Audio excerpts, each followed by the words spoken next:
George reported that one night he woke up to find that Kathy had been transformed into a 90-year-old hag.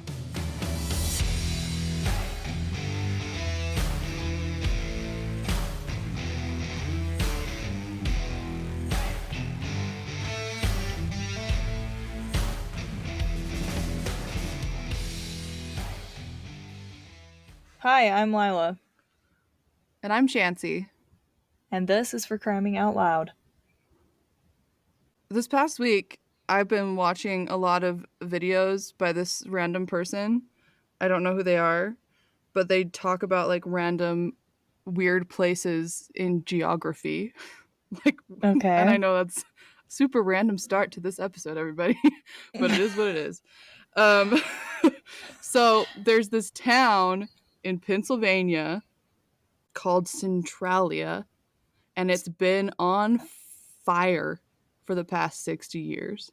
It's been burning. Excuse me? 60 years? Yeah, that's what I said. 60 years. How is that even possible? There's nothing left at this point. Yeah, it's crazy.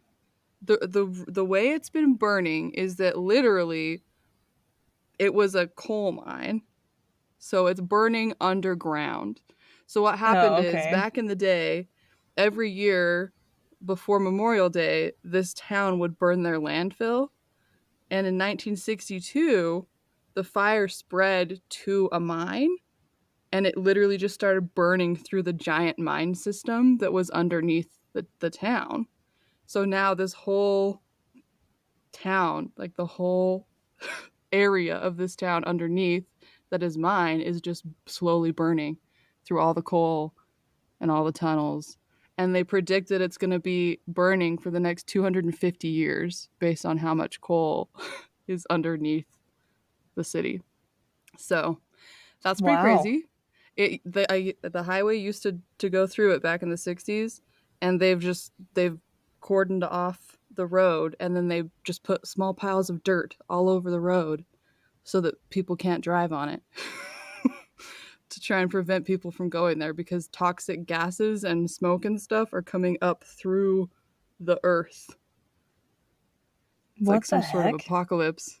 Anyways, yeah, that's in Pennsylvania, Centralia. That's really wild, actually. And also, you think like at the beginning of the fire, they would have been able to like extinguish it before it got they tried that out of control. But I guess apparently they tried, but it didn't work. I don't know the details, but I just thought that was wild. There's like a whole town that's just burning. You can't even go on that whole area because of all the toxic gases and stuff.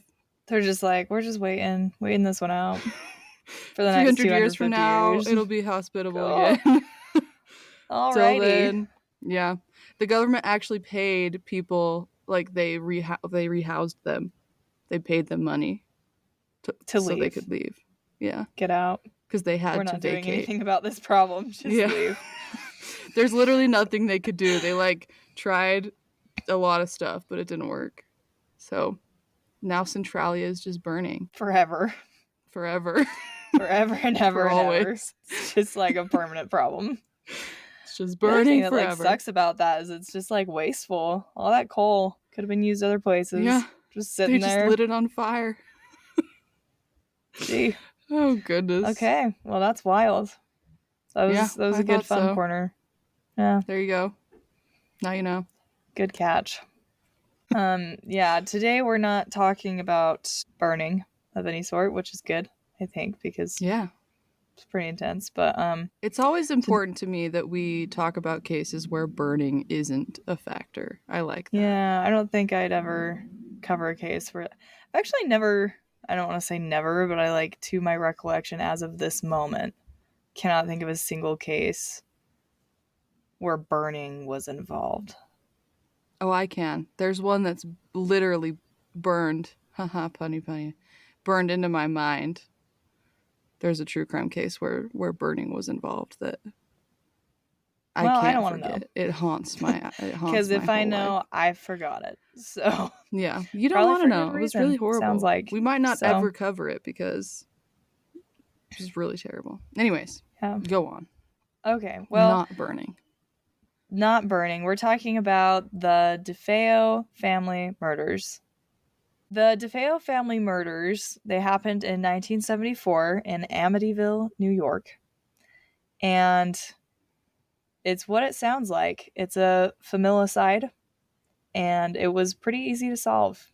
Didn't take anybody very long to figure out who did this. It was pretty straightforward and horrible, as all of these cases are. So let's just get I love into how it. we feel the need to clarify Like, that say every time. And it's terrible. This case is horrible, just in case you weren't aware that all the things we talk about are pretty horrible. This one's bad. Yeah, so here we go. Starting at the beginning of the DeFeo family, there is Ronald DeFeo Sr., and he falls in love with Louise Brigante. And Ron Sr., because, he has a son named after him eventually, he's described as a handsome man, and Louise was a rising model. And so... Ooh, a handsome couple. I mean, that's what I thought, but when you see pictures of them, they're just people, which is what I thought was funny about this. I was like, how like beauty standards have changed over the years. Yeah, no, it's 100% real. But even I've seen pictures of like the 70s women, and Louise does not fit that, like, yeah, she doesn't really fit that vibe. Whatever, an apparently handsome couple. They date briefly, and then they tie the knot pretty soon after. And then on September 26th of 1951, their first child is born, and they name him Ronald DeFeo Jr., and he's nicknamed Butch. And so in the decade following, yep, his nickname is Butch. I've heard of this case, but I did not know that his nickname was Butch. That's actually really funny to me, because in like most of the sources, that's what they call him by, is Butch. That's so weird. Cool. Yeah. Anyway, so whatever. Butch. Ronald Butch DeFeo Jr. And then in the decade that follows, they have 3 more children. They have Dawn in 1956, Allison in 1961, and then Mark in 1962. And after the birth of Mark, Louise decides to leave her husband, Ron Sr. She is like, bye, I'm out of here. And I never found like 100% why that was. But she was too handsome for him. Yeah, like she had places to be. She was a rising model. She was a rising model. She didn't mean to be weighted down. Just kidding. But no, we do know that Ron Sr. was like not the kindest to his children, nor to his wife. So my suspicion is that she probably got sick of putting up with him. So that makes sense. Ron Sr. was known for being very stern, to the point of like physically harming his children and his wife. And it was especially directed at Butch/Ron Jr. Okay, great. So, that's a great environment. Yeah. No, he's not 4 children. Not the best of men. So in any case, Ron Sr., he wants his wife back, and he goes so far to write like a song that he actually hires a jazz band to professionally record and release in their album, dedicated to his wife Louise, and it's called The Real Thing, and it worked. He won his wife back. That is the most ridiculous story I've ever heard in my life. I got such a kick out of that. I was like, are you serious? All it took was a little serenading, and she was like, oh, I'm back. There's nothing wrong here. That's like, wild. Okay. Whatever. All right, anyway, Louise. So yeah, Ron Sr., he's the romantic, writing songs, whatever. Yeah, so they get back together, and they have their final child in 1963, who is their 3rd son, and they name him John Matthew. So that's their family. They just really liked like all those basic children names. Yeah, they were all really basic. You have John, Mark, Allison. Dawn was a little unique. Dawn was like special. Good job. Anyway, it's not like that special, but it's specialer than John. Specialer, yeah, exactly, for sure. Yep. So, however, this this new child, the family coming back together, really did not make the family situation any better. In fact, it only got worse. Ron Sr. was still very abusive to his wife and his children. And not only that, but their family got pulled into mob activity due to Michael Brigante Sr., who is Luis's father, which I They feel were like, involved in the mob. yeah, for whatever reason, when I was like doing my research, I was like, really?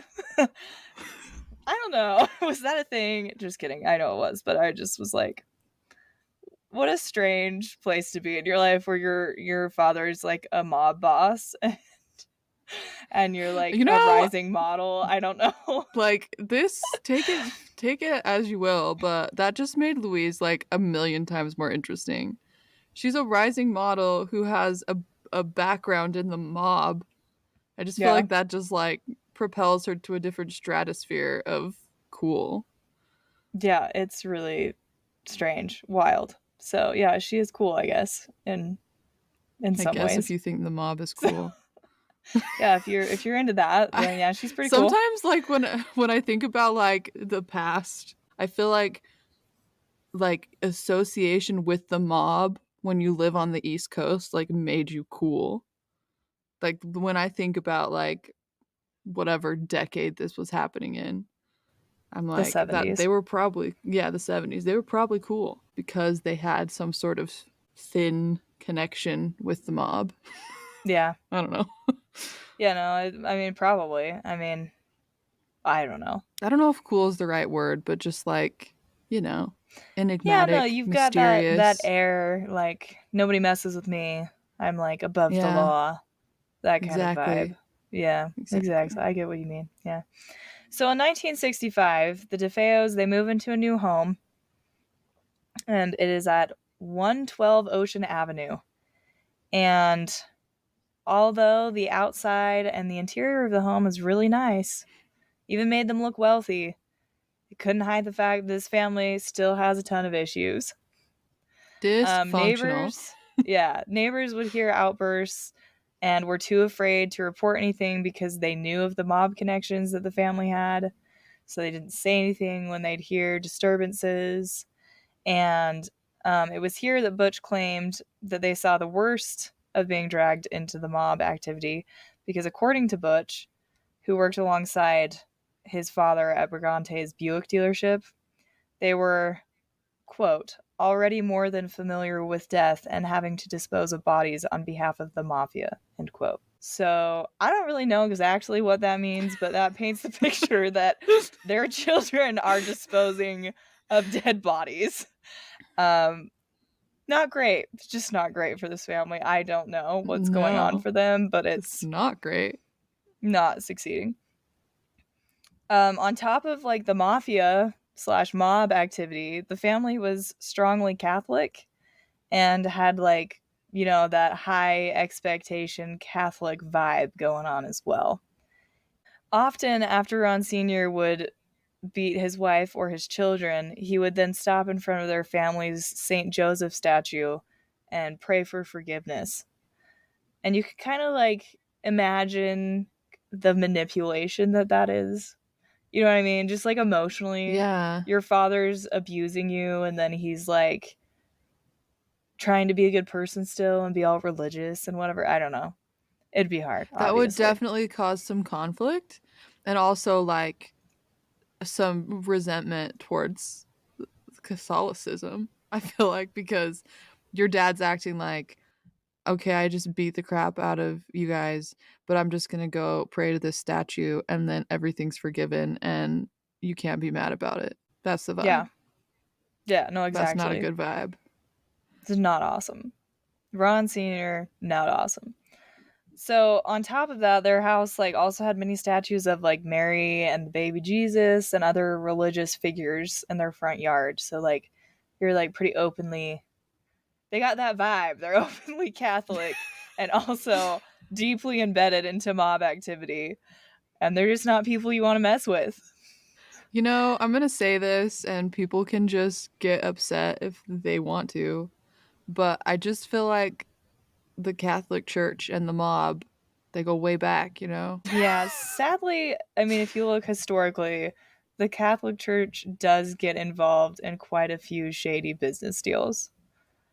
I feel like I feel historically like, you can say yeah. that without being biased. I'm not even saying anything. I have nothing against the Catholic Church. I don't care, but they don't make the best decisions all of the time. Yeah. Just So, not just not great. anyway, not that that even necessarily had anything to do with this family, just it's kind of funny when you see Catholic people colliding with like some serious deep crap going on. Anyway, Yeah. so along with the, intense religious statues in their yard, they also were known to have a sign that read High Hopes that was posted in the front lawn. And I don't know why this was important to their family or what that really even meant to them. But it came up in like all of the places I looked at, all of the sources, and I was like, okay, apparently that's important for people to know. They had high hopes. I don't know. They were going places in life, not very high up places, but they They had had high high hopes for hopes. it. Obviously, the DeFeo's life is less than pleasant, and people on the outside, they might have been fooled, but Butch is not fooled, and he's having a hard time. And by the time they move into this house, he's in his early 20s. He's had a really rough hand dealt to him. Not only is he dealing with an abusive father, but he's like stepping in the way of his abusive father to protect his siblings. He's dealing with the mafia. And then he's also been bullied since he was a child at school. And so he's got no friends, not very many anyway. And his family life is rough. And it all comes to a head, and he starts to become a heavy user of LSD, among other drugs. I mean, So it's, yeah. yeah, it is what it is. He's not handling it People well. people And with I that can't kind blame of him. background often do turn to substances and Yep. alcohol to cope with things. So that doesn't Yep. shock me. And I probably would too, to be honest. So, Let's be real. LSD yeah, sounds like a real trip, so it really does. I mean, it sounds like a party. Never done it, never will, hopefully. But anyway, sounds like a good time. so at this point, he becomes hooked on the drugs. And according to some of the sources I read, he has like violent outbursts at around this time in his early 20s. Then, early on the evening of November 13th of 1974, the patrons of Henry's Bar, which was a local bar in Amityville, they got a visit that would change the town forever. At 6:30 p.m., Butch barges in the door and starts yelling for help, claiming that his parents have been shot and killed in their house. His best friend Bobby, who was in the bar, rushed to help Butch along with five other men from the bar. So Oh, they hop in a car, they zoom to the house, they're in there within a couple minutes. Once they arrive at the house, they ran upstairs to Ron Sr. and Louise's bedroom to find, lo and behold, both of them have been shot and killed on their bed. my goodness. Ron Sr. had been shot in the back and he was laying face down on their bed wearing only his boxers. And initially, when they found Louise, her wounds were not clearly visible because she had been like kind of buried beneath a blanket, I guess. So they couldn't really see her, Okay. but it was very obvious she was no longer alive. They continued to search the house for the rest of the family, and they went into the other bedroom on the second floor and found both John and Mark lying face down on their beds, both also having been shot in the back. Similarly, they discovered Don and Allison also shot in the back, lying face down in their beds as well. So at this point, That's they horrible. obviously decide it's time to call the police. The whole family has been murdered. Okay. Can I just point out that, like, I would call the police before I went into the house? Yeah, no, they Why didn't didn't DeFeo Jr. guy call the call the police? police. Yeah, great question. It's interesting how that works. Nope. He went to the bar. Not the He went police to a station, bar. not a hospital. He goes to a bar and goes and gets his bud to come look at his dead parents. It's weird. And then Yeah. they all just like trampled all over the crime scene. Yeah, and then they're just barging into to every which way. Yeah. So, contaminated the crime scene. Should have called the police And from the beginning. I can see them being like, okay, Ron Jr. just said something's going on. Let's go to the house. But as soon as you see the first dead body, you vacate the premise and you call the police. Yeah, and it depended on the sources that I looked at. Some said that they like discovered all of the bodies and then called. Some said it was after they discovered Okay. um the first two bodies that they then went and left. But yeah. Okay. Either way, Well, either they way. went to the crime scene, and either way, Butch showed up to a bar and told people that his parents had been killed instead of going to someone that could actually help them. Just call the So, police. Wow. doesn't make any sense. So once the police get there, they're able to determine a few things about the crime scene. First of all the victims had been killed with the same gun, which was a 35 caliber Marlin rifle. And they estimated, although it's never been confirmed even by the coroner on this case, but they estimate that it was around 3 a.m. in the morning that they were murdered. All of the children had been killed with a single shot, while both Ron Sr. and Louise had been killed with 2 shots. And the physical evidence suggested that Louise and Allison had most likely been awake at the time of their deaths. Okay. In fact, there's this famous picture in this like crime scene evidence of this bloody shoe. And apparently this bloody shoe is very significant because it led investigators to believe that it was highly likely that the family had been like awake when they were killed. Because some people theorize that like they were knocked out or unconscious some way, and that's why none of them woke up while their family was being murdered around them with gunshots, because that would have woken any sane person up. Like nobody's sleeping through that, and they're all just and nobody's like getting shot in the back. Like they're not gonna, you know what I mean? Like how are they all shot in the back? Yeah, it's like if you're like going popping people off.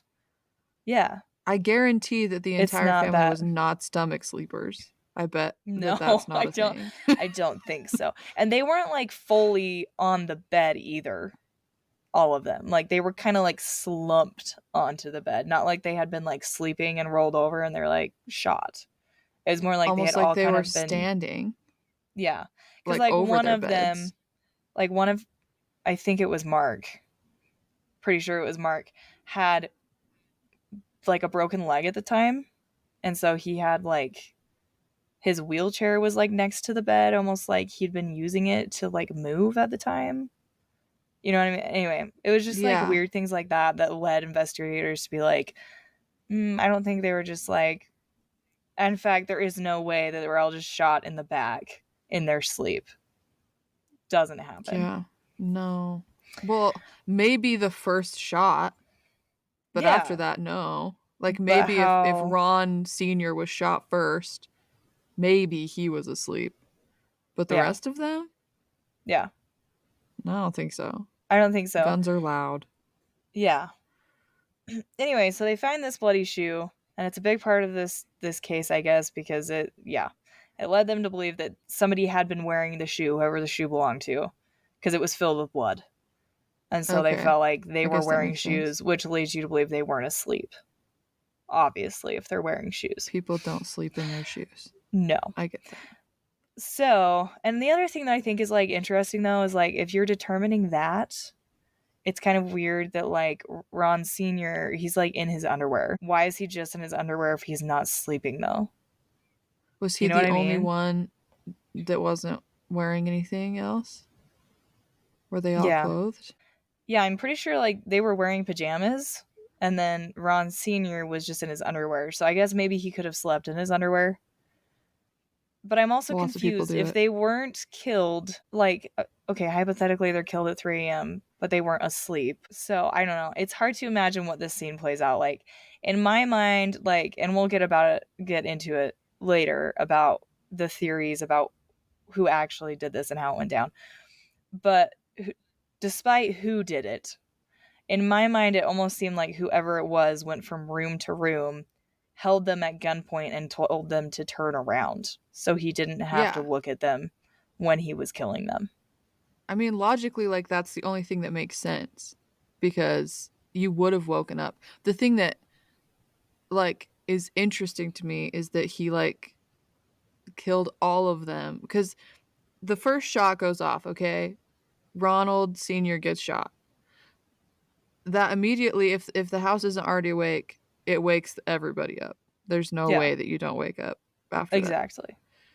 So then how are they, like, did they not come to investigate? Is that not a thing? Because I feel like I Well, would and have that's left my what. bed. Well, and that's what's crazy though, because it's not even this case that has this kind of scenario, but it's a lot of these whole family murders It's that like they want somehow they them end up to, in like, different rooms. And you would think yeah, that they would converge, that they would hear a gunshot and go running to see what happened, yeah. but apparently not. I mean, they could have. Maybe he marched them back into Well, their that's the only thing I can bedrooms. think of, But how is does that that, even help? like, How does that even help, like, cover up what he's doing? Like, why do that? I don't know if it does, but it seems like a psychological tick almost of these sort of crimes, because it Yeah, happens a lot where yeah, they're like I killed agree. in their beds. So I don't know. I was just wondering. That's just a weird thing for me. Like, you'd think that they probably could have been killed in any room, but it seems like he marched them back into their beds and killed Yeah, them, yeah, which is just exactly. a weird thing. Why? Anyway, so yeah, weird scene. The police, I'm sure you've already gotten there by now, they immediately look at Butch and are like, what the heck, bud? What's going on here? How are you alive? And yeah, why are you. Now, there is like a. I could not definitively find whether or not Butch was like. He was apparently living with a girl that he actually claims to have been married to at the time, even though there's no certificate of marriage that has ever been recovered. But he did have a girlfriend that at the very least he was living with at this time. And so I'm not even sure if he was sleeping in this house at this point, because it seems like he was living with her sometimes, but he was still around because, like, it talks about the fact, like, all of the articles talk about the fact that he was, like, still getting into fights with his parents. So he was So like in a I'm not weird half sure. and half I situation. think so. Like, it sounds to me like he was still technically living with his parents, but he spent a good majority of time With at his this girlfriend. girlfriend's house. And That makes so sense. it is possible that, like, maybe he was at her house, came home to go to bed that night or something, and happened upon them, right? Like, maybe that's his claim. I don't know. So they do bring Butch in, Maybe. and he's claiming that a man named Louis Fellini had been hired to kill his family as a hit for the mob. So he comes in immediately with this story, and nobody believes him. They tell him it's a load of lies. Bull crap. And once they start to investigate him further, they see red flags start to surface. There are, like, serious inconsistencies in his story. And the more he talks, the more they're popping up. And so by the following day, he has confessed the murder of all 6 of his family members. That's wild. According to Butch, he was beat into a confession by the police. That's convenient. And according to the history of this particular police department, there's actually evidence that would back up his claim. Oh. So obviously nobody's going to admit that they beat the crap out of him to get his confession, No. but there is actually, like, evidence that that was happening by some police officers in this department. So whether or not that happened, we will never really know, but he did confess to the murder of his Also, family. just because, like, even if that was the case, even if they did beat him into a confession, that doesn't make the confession not true. I mean, Oh it yeah. definitely opens up the possibility that he would say anything to stop the beating, but it also doesn't mean that he wouldn't just say the truth, which is that he probably killed his whole family. Oh yeah, no, 100%.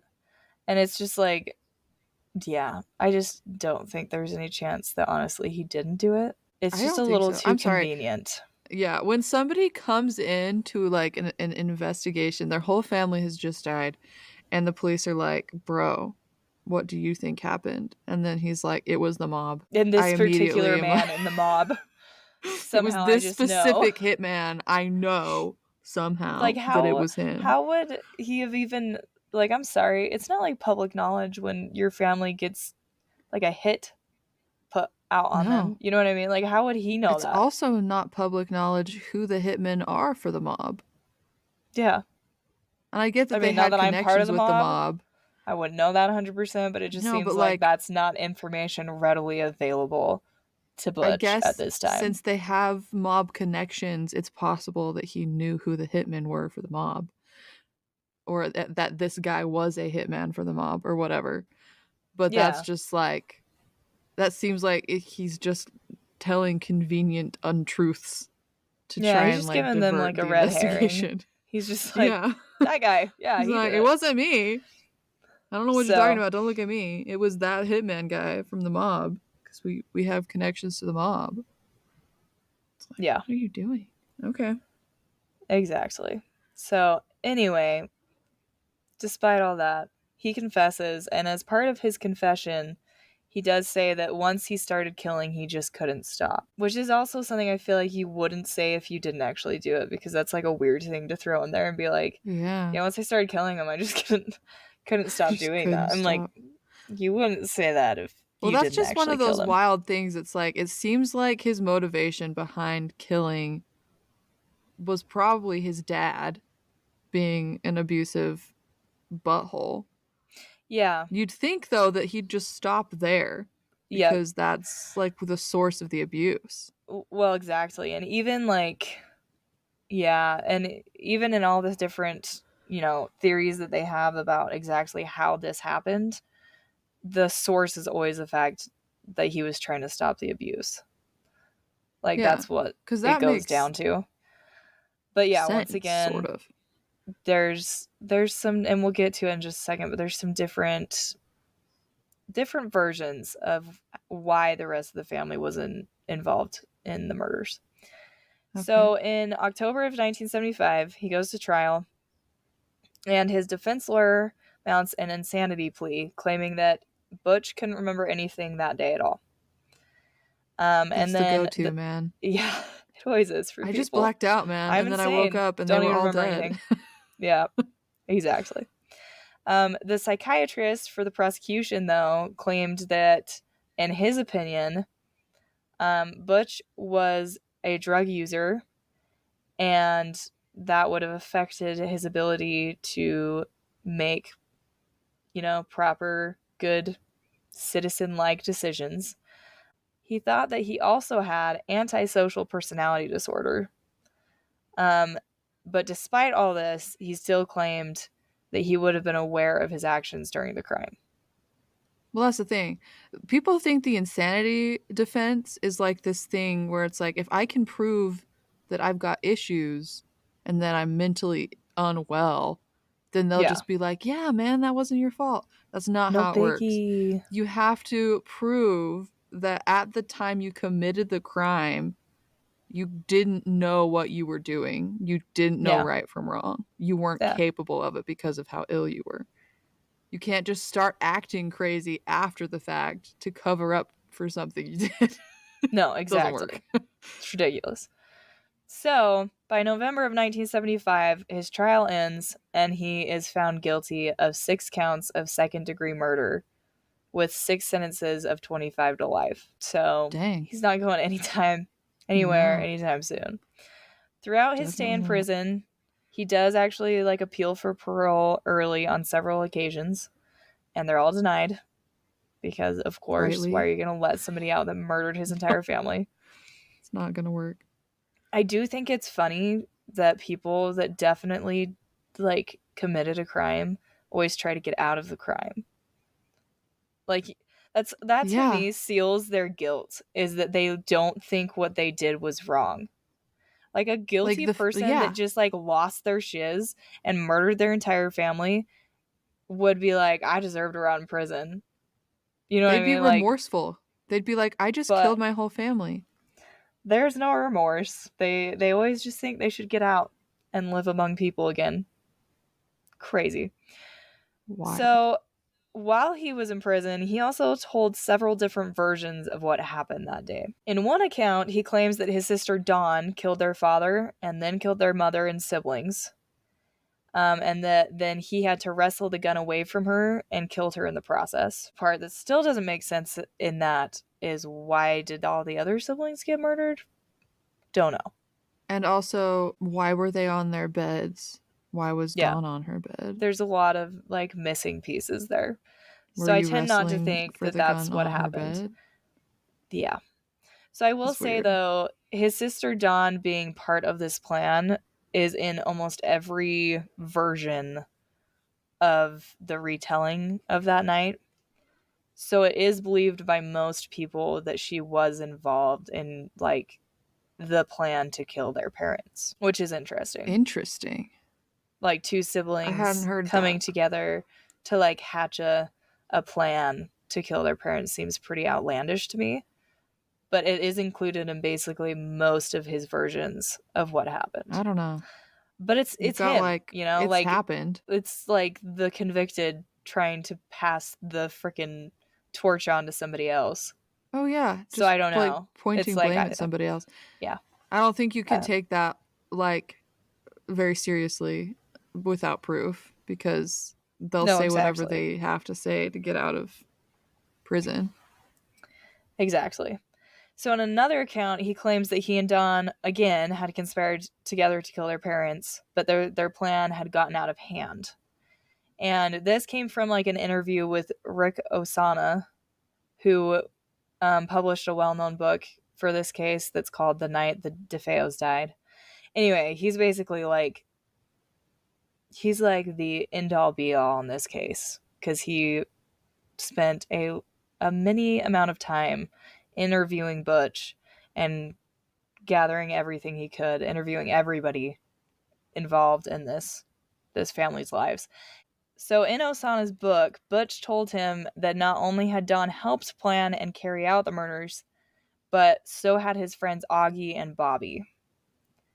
And according to this version of the story, there had been a very bad fight in the house the day before the murders that spurred Dawn and Butch to plot killing their parents.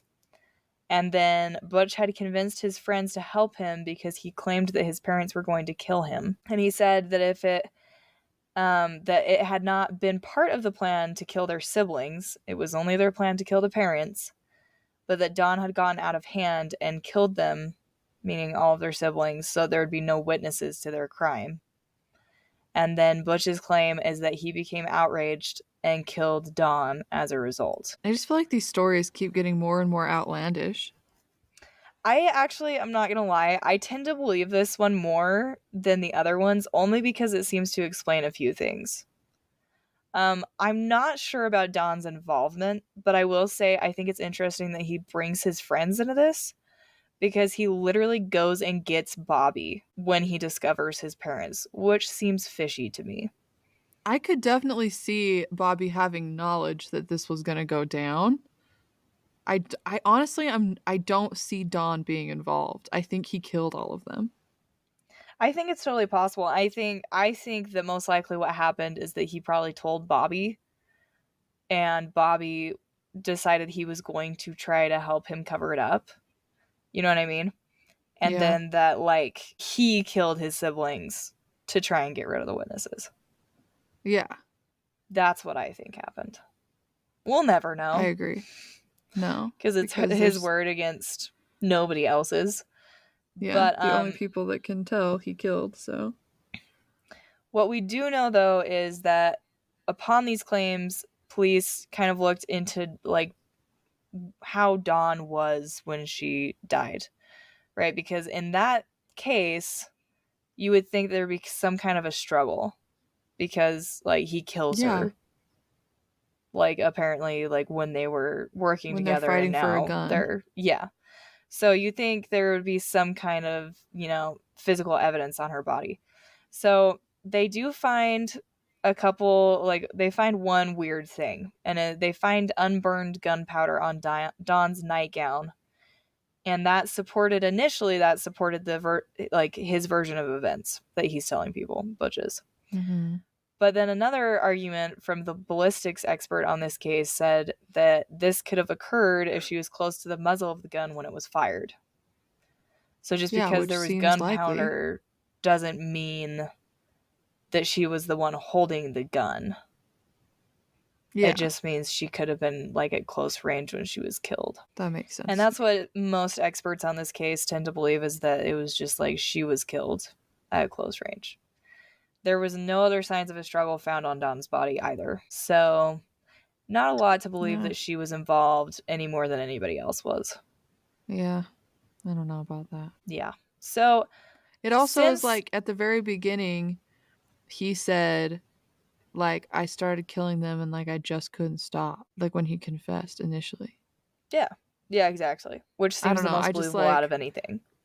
Like the longer like the years go on and the stories start piling up, and it's like I just feel like what he said initially is probably the most true it was ever gonna get. Yeah. Because now everything he says after that is tainted by his needing to get out of prison. Yeah. Yeah, and he's had time to sit there and like think up a good story, right? Yeah, that sounds and try to believable. logic his stories into being reality. The piece that I will say to me that could be true is I tend to believe that he probably did let Bobby in on it, kind of like I mentioned, but probably with that, probably telling him that same story that he claimed, which is like that his parents were going to kill him. Yeah, I can imagine like a young 20-year-old man whose best friend is telling him this, but I would bet that like the plan was not to murder the entire family. I would bet that shocked Bobby. Yeah, for sure. So I don't know. That's kind of where I'm at, what I think how it went down. But yeah, once again, we never know. We'll never know. So since then, there's been quite a bit of hype about this case, because many of you would probably recognize that there's been movies made about this case, that stemmed actually from a book that was published back in 1977, just a few years after the murders. And this book wasn't even based around the murders, like of the DeFeo family, but it was based on a 28-day period when a family, the Lutz family, George and Kathy with their 3 kids, they moved into the house. And they make some absolutely outlandish claims about it being haunted. Yeah. And I'm just going to spend a minute and tell you some of the accounts that they claim, because I do not believe a word of this. It's not that I don't believe things can be haunted. I do not believe in this haunting. I think it's a load of garbage. And we'll get to why in a minute. But so in this book,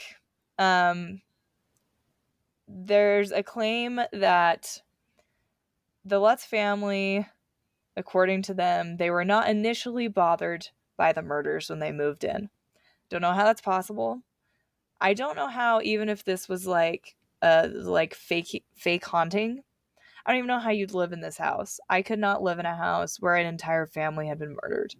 No, thank you. No, thank you. I'm bothered by that. But they weren't, apparently. So I'm bothered. I'm very bothered. Just letting you know, that bothers me. They move in, and to be on the safe side, the day that they're moving in, they have a priest come and bless the house.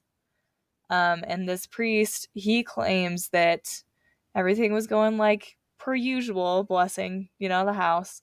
But he got to the second floor and went into what would have been Mark and John DeFeo's old room. And he heard a voice say, "Get out." And he felt some very strong evil presence there. And then the priest finished his blessing, and as he was leaving, he told the family, "Don't let anybody sleep in that room." They didn't. They turned it into a sewing room. So I guess they were skeptical enough that maybe there was some issue going on. So Get then the family out. claims that from like day one of being in this house, like everybody's personalities changed drastically. Like the Lutzes like claimed that their children became brats, and they remember that they like started to physically abuse them, which they typically didn't do, I guess. And like No, like the even parents started yeah, physically abusing the children? yeah, like there was like not like frequently, but there was like two accounts of them, like one with a wooden spoon like beating one of their kids, and then another one with Oh my like a leather goodness. belt. Oh And my so gosh. and they claim that wasn't like a normal behavior that they like believed in as a family. They said that even their like family dog was affected by the atmosphere of the home. They said he was normally really energetic, but they moved there and he just kind of became like really like mopey and sad. And at one point tried to escape their house by like jumping the fence in the backyard, but it almost like killed itself trying to get out, Okay. was their claim. Over the next couple weeks, they said things just kept getting worse and worse. They said that Kathy Lutz, this is the mom, was accosted by unseen touches. I don't know what that means. Yeah. Which she unseen touches Sorry. was her words. I'm like, I don't know. Which she claims sometimes caused her to pass out. Were they like choking her, or was she I just so don't know. terrified that she fell to the floor in fright? Something like one of those two things. George, the dad, says that he suffered from constant chills, that he couldn't get the house to warm up, and both of the parents claimed that they would wake up at 3:15 a.m. in the morning feeling uneasy, and became more uneasy when they heard the rumors that this was around the time the DeFeos would have been murdered. Dun dun dun. Yeah. 3:15 Um, a.m. just to clarify, their time of death was never like officially determined by anybody. Yeah. So who knows? Seems pretty interesting though that they are constantly having night terrors at 3:15 in the morning, Even where though the nobody rumors knows when of they actually yeah, died. exactly. They also claimed that strange green slime started oozing down the walls, and that in that room where Mark and John like had died, that there were just hundreds of flies there constantly, even in the middle of winter. And George, the Flies go dad, pretty reported, dormant in the winter. yeah, I don't know, it's a weird thing. It's a weird thing to like claim. How does that have anything to do with a haunting? I don't know. Well, I mean, yeah. Yeah, I don't know. Like I everything you're mean, describing is like the stereotypical cliche signs of a haunting. So, yeah. So, I mean, I've never heard the fly thing before. Maybe I'm just not paying attention, but I've never heard of hundreds of I flies have. assaulting a. Oh, It's in you a lot have? of horror movies. There you go. Yeah. They're making it up. Okay. So George reported that one night he woke up to find that Kathy had been transformed into a 90-year-old hag. And then the following night, she began levitating out of her bed, and that George had to grab her to keep her from floating away. You know what I just pictured? I pictured Harry Potter, the third one, where he blows up his aunt I know. Yeah, that's exactly what I had the image of. Yeah. and Which she is just starts floating ridiculous. away. Yeah. Sorry. Um, and so they claim that at this point, they ask the priest to come bless their house again. He refuses. They try to bless the house, and apparently they hear a voice that tells them to stop. And then one of the strangest parts of the haunting that they claim was when their daughter, sorry, I try to just say this with a straight face, but I'm not going to do it successfully. She had apparently made friends with a red-eyed pig named Jody. Red-eyed pig named Jody. Yeah. Yep. Very specific. That's such a specific thing. I have no clue. I do know that this daughter said that the pig was sometimes the size of a teddy bear and sometimes it was larger than the house itself. So that alone tells me it was not real. I don't know how the pig can change to be larger than the house. Make any I'm sense? confused. But anyway, both George and Kathy claim that they did see this pig out like one time and that they believe it was real. They also claimed that the house was being torn apart by unseen forces. Apparently, doors were being ripped off their hinges, windows were being smashed, and banisters were being torn from their fittings. And finally, they just couldn't take it anymore. They moved out. And Jay Anson, he wrote the book about all this garbage that went down. And he made millions and millions of dollars off of it, because it later got turned into a movie in 1979 and then later remade in 2018, which made all of this really hard to believe, because it sounds like he made a whole lot of money off of nothing. Butch DeFeo, he claims actually that William Weber, who was his defense attorney, had actually conspired to make up these stories along with Anson, the author of this book. And George Lutz, he always claimed that the stories were true. He never would back down from it. But Weber came out in 1979 in an issue of People magazine, in an interview, and actually said, "I know this book's a hoax. We created this horror story over many bottles of wine. So it's not one haunted." of the authors was like, yeah, we did this to make fake. money, and it worked. We made some money, but it's not real. Did. So it's not real. Don't believe everything you read, folks. You guys can believe it if you want to believe it. I just think it's a load of garbage, because all of that sounds like your like stereotypical haunting garbage that more often than not is not even part of actual hauntings. And I mean, the only weird part of any of that was Jody the pig, and that was probably just a child's imagination. Jody the red-eyed pig, who was as big as a house.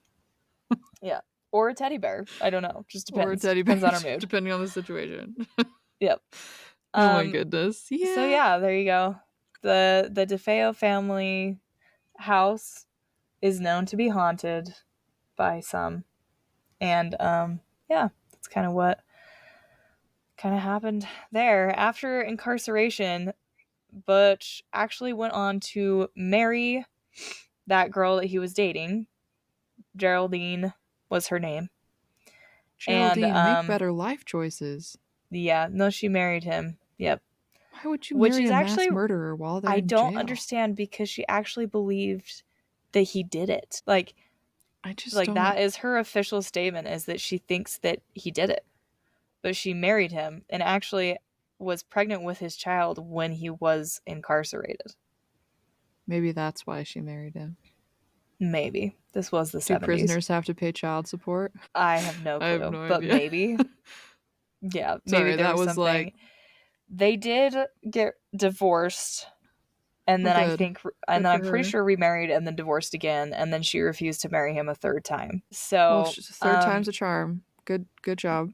Yeah, Butch was just having this on and off relationship in prison.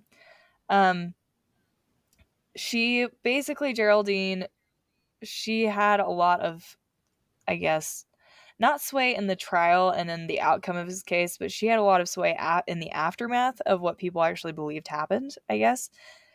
And basically what she claimed is that he had accomplices that worked with him, and that he basically asked her if she wanted to be in on it and make money off of it with him. I don't know how he thought he was going to make money off of this. So you think he was going to like inherit his parents' house or something? Because the house was big. Like it was it was nice big house for the time. Yeah. I don't know. I really don't know. It didn't elaborate what his plan was there. She doesn't elaborate. Maybe she didn't know.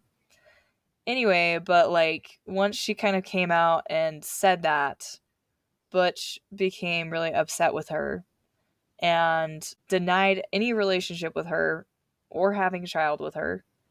And that's where he left it. He's just really good at denying reality. Like you can't undo having a child with someone. You can't just be like, that's not mine 6 years down the line. That's not how it works. No. Yeah, but yet again, another person that's like saying, hey, bud, you did it, no matter what else you say.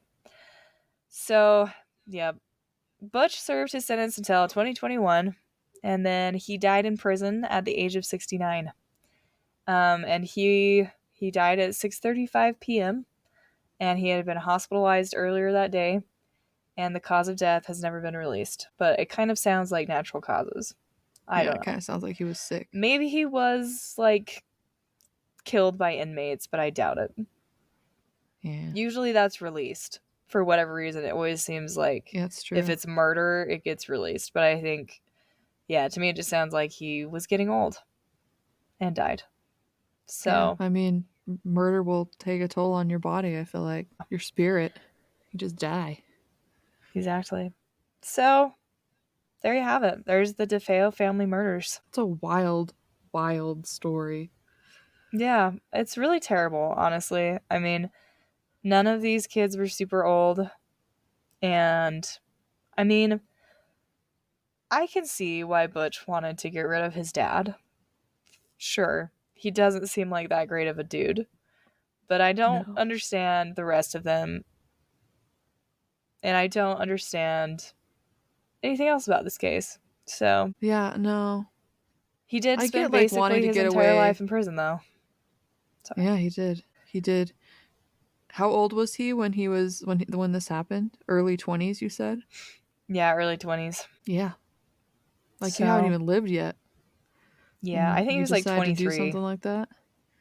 if I remember right. Of course, I didn't write that down, but That's pretty okay. sure he was like 23. Dang. Well, I'm glad that he was in prison despite all of his attempts to tell stories and lay blame on other people's Yeah. Yep. shoulders. So, Yep. The DeFeo family murders, everybody. Yeah, tip of the week. If somebody's in prison, don't marry them. Just steer clear. Even it's a if they're bad call. innocent, just stay on the safe side. Just wait until they're freed if they are innocent. You know what I mean? Yeah. Yeah. Exactly. So, Anyways, stay frosty, y'all.